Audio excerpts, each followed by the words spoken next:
Hi guys, welcome to my channel. আমার নাম সোমা, আমি কলকাতাতে থাকি এবং ডেলি যেমন অফিস যাই সেরকমই আজকে অফিস ছিল। তো অফিস ডের পর আফটার অফিস বাড়ি ফেরার সময় ওয়েদারটা একটু হালকা হালকা বৃষ্টির মতো শুরু হয়েছিল এবং আমি একটু কলমি শাক কিনে এনেছিলাম আসার সময় কালকে রান্না করার জন্যে।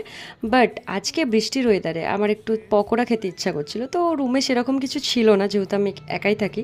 তো হঠাৎ করে মাথায় এলো কলমি শাকের পকোড়া বানানো যাক, তাই যেমন ভাবা তেমনি কাজ।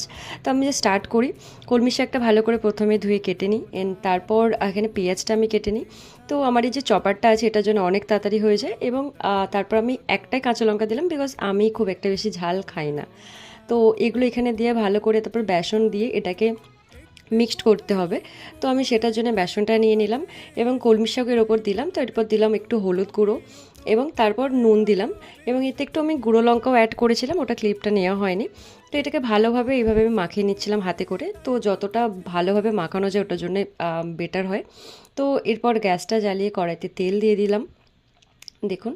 তো এরপর যে তেলটা হালকা গরম করতে দিতে হবে।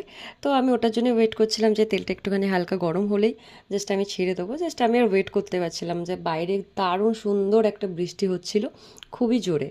তো এরপর এইভাবে আমি আস্তে আস্তে সবকটা বড়া এখানে দিতে থাকি পকোড়া। তো এরপর এগুলোকে উল্টে পাল্টে ভালো করে লাল লাল কুরকুরে করে একটু ভেজে নিচ্ছিলাম আমি। তো দেখুন এটা ডান। তো এরকমভাবে সবকটাকে আমি ভেজে নিলাম এবং ভেজে আমি তুলে নিলাম, and then it's ready to it.